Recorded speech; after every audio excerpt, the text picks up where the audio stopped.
Thanks for joining us tonight for 23 ABC News at 5. I'm Keely Van Mittendorp.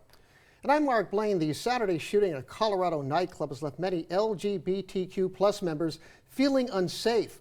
What was seen as a haven is now a terrible reminder of the events that happened over the weekend.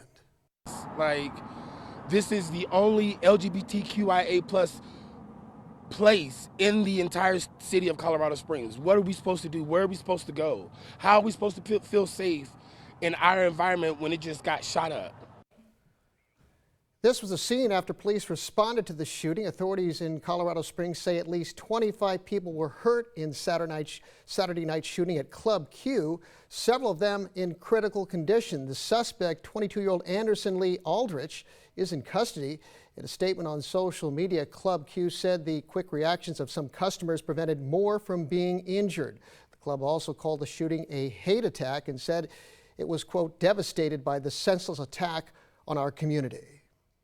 And as the nation grieves, so does our community. 23 ABC's Vanya Patino takes an in-depth look at reactions from those in the LGBTQ plus community here in Bakersfield and how they're sharing their concerns. The nation feeling this pain, but also our community here in Bakersfield. And although there is no official motive just yet, the community here is saying they don't want this type of pain by the LGBTQ community to be felt ever again. I know that when I was a kid, growing up in Bakersfield, we didn't have anything like this. For David Manning, the Center for Sexuality and Gender Identity is special. Places like these are supposed to be safe, just like Club Q, the LGBTQ nightclub now at the center of another mass shooting in America. Manning says after he heard the news, he first felt sorrow, then anger, and now resolve. An absolute resolve that we have to change our communities for the better, so that some act of violence, senseless violence like this cannot happen again anywhere. This shooting felt a lot like the mass shooting in 2016 at an LGBTQ nightclub in Orlando where 49 people died. We were all just in shock.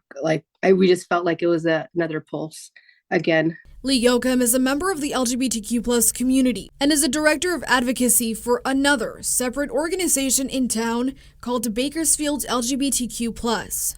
So it's even though it happened in Colorado, it affects all of us.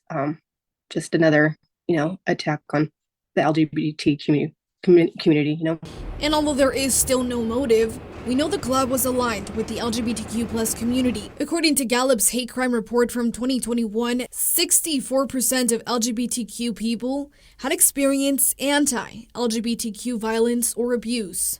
And those may sound just like statistics, but the experiences are very real. And we always want to make sure that we're looking around, just being cautious of who's around, because even us just holding hands, may trigger someone in a negative light. Meanwhile, Manning says a part of making change is speaking with local elected officials and asking them to take a stance against this violence, along with helping others have more compassion. You don't have to understand who somebody is, the intricacies of their identity, to show compassion, to show respect, to recognize that they are a person of integrity and worth just the same as you are.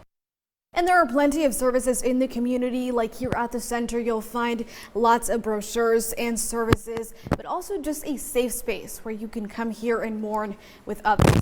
In Bakersfield, Vanya Patino, 23 ABC News, connecting you. Governor Gavin Newsom, along with many national leaders reacting to the shooting. Newsom tweeting out, "Hate is taught. This is what happens when it goes unchecked. We have to continue to push back. Our hearts are with Colorado and all those impacted by this terrible tragedy."